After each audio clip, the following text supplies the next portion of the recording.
Okay, let's talk about sports. Sports is a lot like taking event photos in that you know when the event's going to happen, you know when the sport is going to take place, and you can prepare beforehand by doing research to see if it's a special game, a rivalry, if it is a coach's X number of wins, if there's some historical significance to the game. All these things can be researched beforehand, much like an event, whereas news just kind of sort of pops up. You're usually not walking down the street and all of a sudden, a professional football game starts to break out somewhere. Yes, of course, kids playing on the street and stuff like that. I still think that counts as a sport, and certainly something to capture. But usually, yeah, it's something that can be planned on. But where sports is different from everything we've done so far is they're going to be people in action. They're going to be moving. And sometimes that's a little difficult to capture because of camera settings, wrong positioning, not enough light. So many things can go wrong when you're trying to stop an instant in time when the object that you're trying to capture is moving. So that's where the big difference lies. As usual, when you go to shoot a sporting event, you should show up early, stay late. Before sporting events, people setting up the field, getting ready, setting up the benches, spectators arriving. When everything is done, celebrations, taking things down. They're all a part of the story of what went on. So definitely, like with all photo assignments, arrive early, stay late. As I mentioned, you should do some research to see if the game has some sort of significance, a milestone, a rivalry, an historical game, something like that would make this game different from every other game that's out there. And you can do that beforehand. When you're shooting a sporting event, you should shoot everything. You never know when a certain play is going to be the play that makes the difference for the whole game. So shoot everything, and then when you're done and you're going through your photos, you can say, all right, this was the winning shot. This was the key interception. This was important when the coach was thrown out of the game. Whatever it is, you can then go back and say, okay, I shot everything, so these are the important events that happened during this game. Every now and then when you are shooting, turn around, shoot the spectators, shoot the coaches, shoot the players on the bench. It's part of the story that's being told also. So don't always fixate on the play that's happening, the people who are currently on the court, the rink, the field, whatever it is that you're showing, because sometimes there's something that's happening that is just as interesting. When you are shooting sports, you do need to take good cut lines. Things like uniform numbers, the position they play, offense, defense, certain patterns, basketball, maybe a certain type of defense, and football, certain type of defense. Volleyball, there's, defensive specialist that has a special name and a different uniform. All these things should be included in your caption.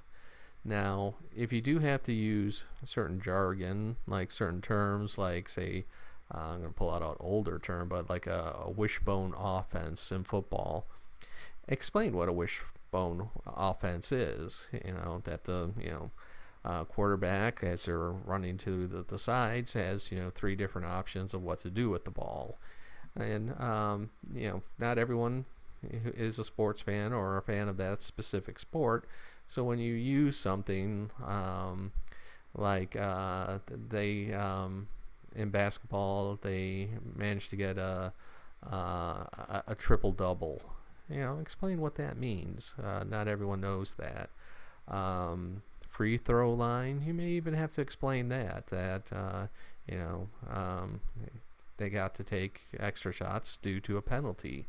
Not everyone's going to know everything about the sport, so include that in your cut line, and then the editor, who puts it in the publication, can decide how much is needed, how much isn't needed. And sports photos don't necessarily have to be event photos. For your assignment, I would like them to be an sport event, but they could be feature photos. It could be about a coach, about a player, about activities that the players do off the field. Christmas shopping with the local kids, visiting the hospital. All those kinds of sports-related photos, I still think falls under the big umbrella of sports. But what I'm talking about here and what I want you to do for your assignment is specifically the game itself. So a way to capture action. One is you should have a fast shutter speed. Now on most cameras there will be a sports setting, and what the sports setting is it automatically increases the shutter speed, and also increases a certain amount of the ISO to let more light in, because when you're capturing action, the more light the better. And sometimes we'll even open up the aperture a little bit to let more light in. The problem with opening up the aperture more when you're shooting sports is you lose that depth of field. So you have to make sure that when you are focused on the action, or you're going to have a lot of pictures of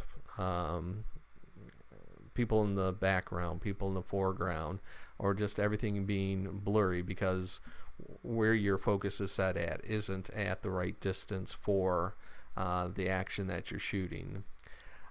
So if you can control your shutter speed, 1/500th of a second is a good place to start, or go faster. Anticipate what's going to happen. Say in a basketball game, you see the players coming down the court toward the basket. There's going to be a play in front of the basket. When the team is setting up a play, the point guard is usually at the top of the three-point arch, so that's pretty much where he's going to be. And then the ball will end up having to be near the basket when they take a shot, unless they're going through for a three-point shot. But the more you know the game and the more you watch the game, even if you're unfamiliar with it, you'll see where the action is going and be ready to shoot at that action. And one of the things you should do is focus ahead of time.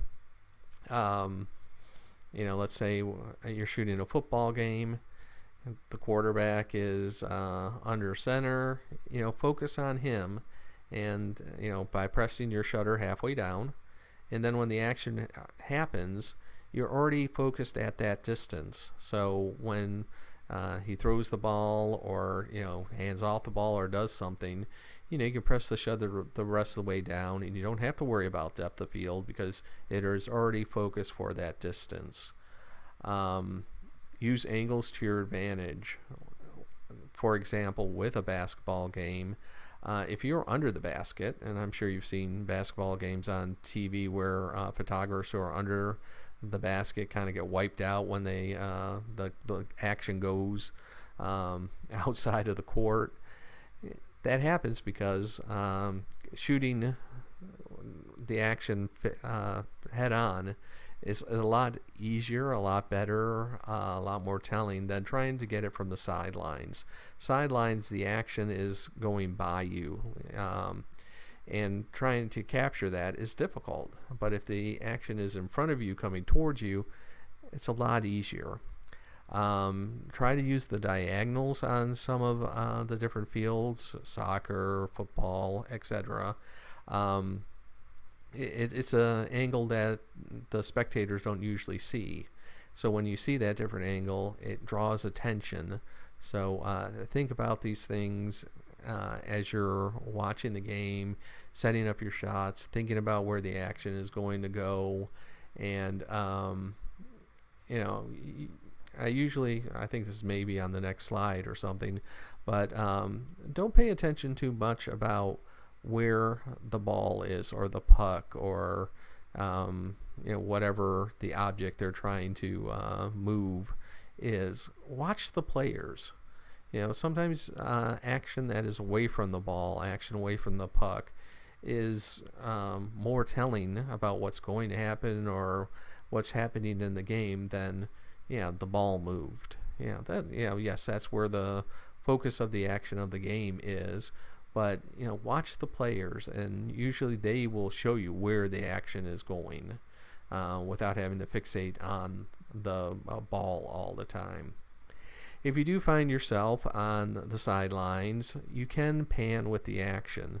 So as, let's say, at a basketball game and they're running down the court from right to left, move your body and your camera with them at the same speed to capture that action. Now, the background's going to be blurry, the court itself is going to be blurry, but the action, the people coming by, will be less blurry, especially if you can pan at the same speed as the action's going by. Use peaks to your advantage. When a ball is thrown, it kind of pauses at the apex. So during a basketball game, a player throws up a shot and kind of hangs there for a second. That's a good time to take a photo.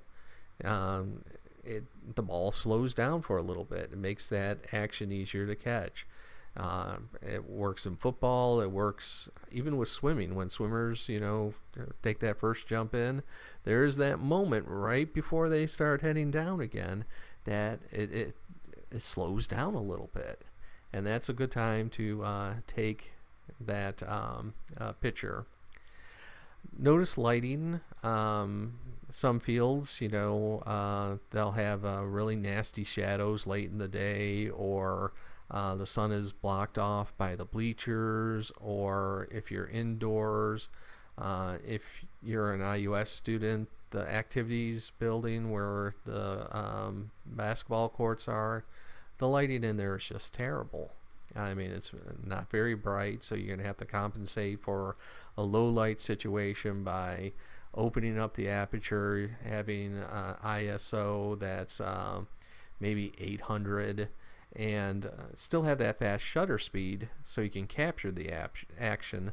But since the lighting is so poor, you have to compensate for that. So notice the lighting around you, how the sun is, how the overhead lights are, if they're side lighting, use it to your advantage or compensate for it. I do recommend with sports, definitely set up your camera to continuously shoot. Press the shutter halfway down to focus, and then when the action's coming, just hold that shutter down and just have the camera keep shooting as long as the shutter is down. It's a good way to capture the action.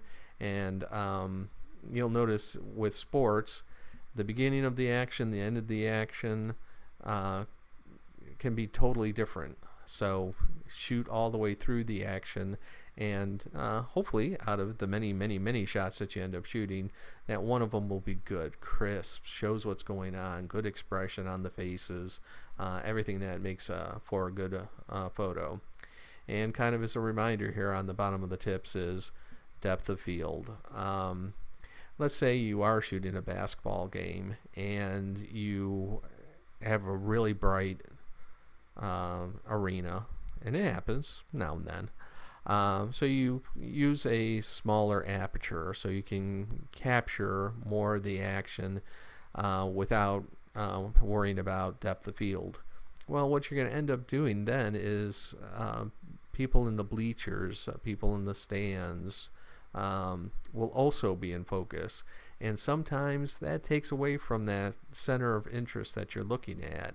I see a lot of basketball pictures where the play, you can see what's going on, but the players that are on the bench are almost distracting, pulling your attention away from the action by whatever they're doing on the bench, expressions, playing with their towels, whatever it is that's going on.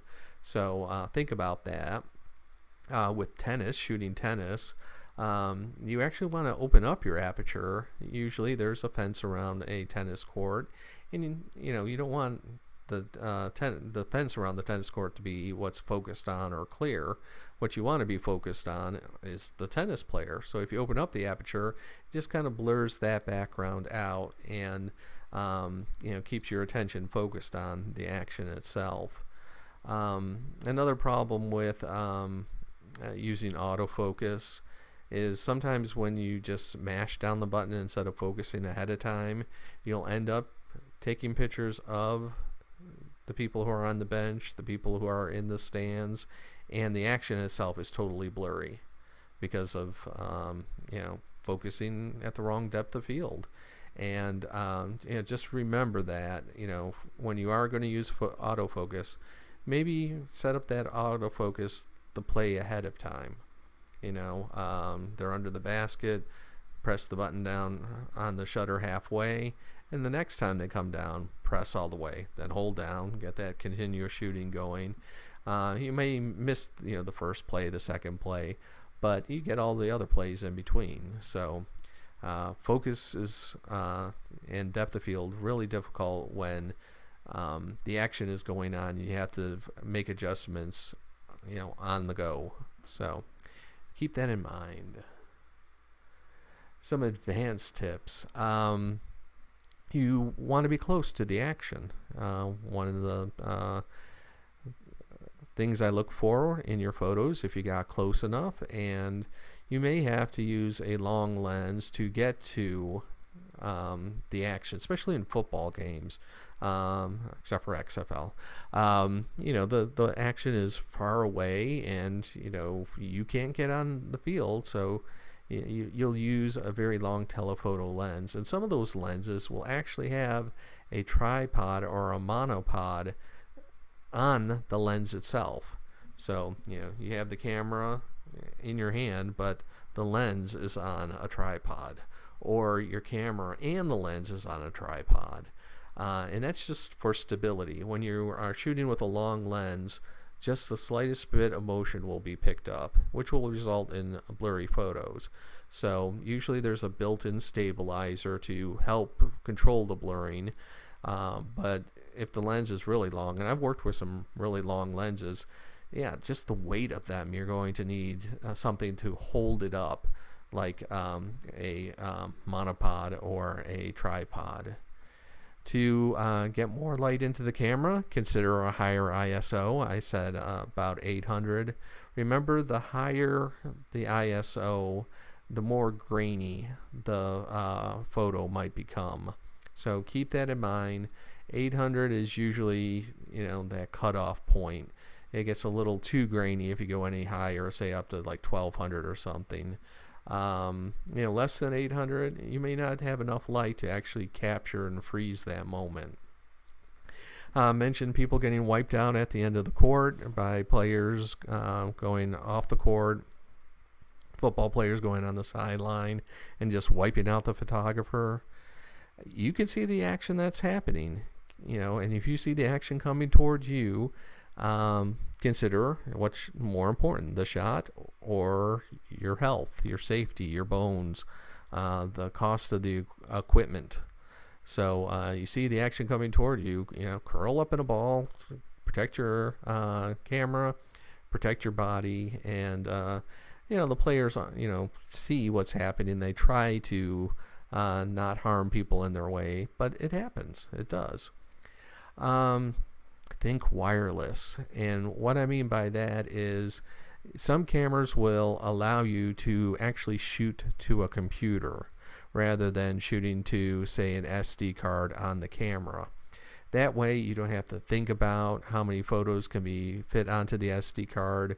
Just keep shooting. This way you don't have to always be worried about how many more shots do I have, especially when you're doing that continuous shot. An SD card can fill up really fast. There are possibilities where you can light the whole event. Let's say something like a I don't want to say a basketball game because that's usually a little bit too large, but let's say a backyard badminton game. Bring out your lights.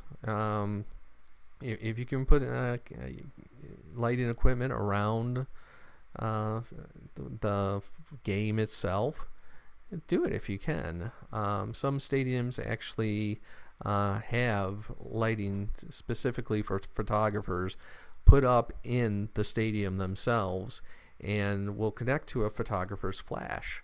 You have to get permission to do it and all that other good stuff. But you'll notice at some games, you'll just see all of a sudden a bright light, and it's like, where did that come from? And it's like, well, there's lights to help the photographers, and not everyone can use it, of course, but if you could do it, try to bring as much light to the situation as possible. If you're shooting an unfamiliar sport, even in the AP style book, there's a little part in the back about sports that'll tell you a little bit about the sport. At the very least, read that. Do a quick Google search. If you've never been to a cricket game before, know a little bit about it. Know where the action is going to be. Know what's good and what's bad.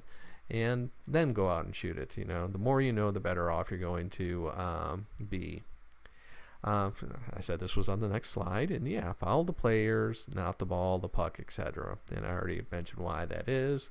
And certainly avoid cliches. And what I mean with that is there's a lot of ritual, superstition type things that happen in sports. Some baseball players will not walk on the white line as they enter the diamond, and it's like weird, but don't take pictures of that. That's just boring. But the cliches I'm really thinking about is the kissing of the trophy, the cutting down of the basket. When they have people actually sponsoring the ladder for cutting down the basket at the basketball game, it's been done too much. The dumping of the Gatorade on the coach.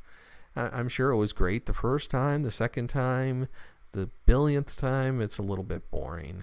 I'd rather have a picture of the winning shot than a picture of someone cutting two strands off of a basketball net. It just tells the story better. And remember, that's our goal for all of our photos, and that is to tell a good story. So for your sports assignment, go out and shoot a sporting event, turn in your best 4 photos, and give me complete cut lines, and I look forward to seeing your sports photos.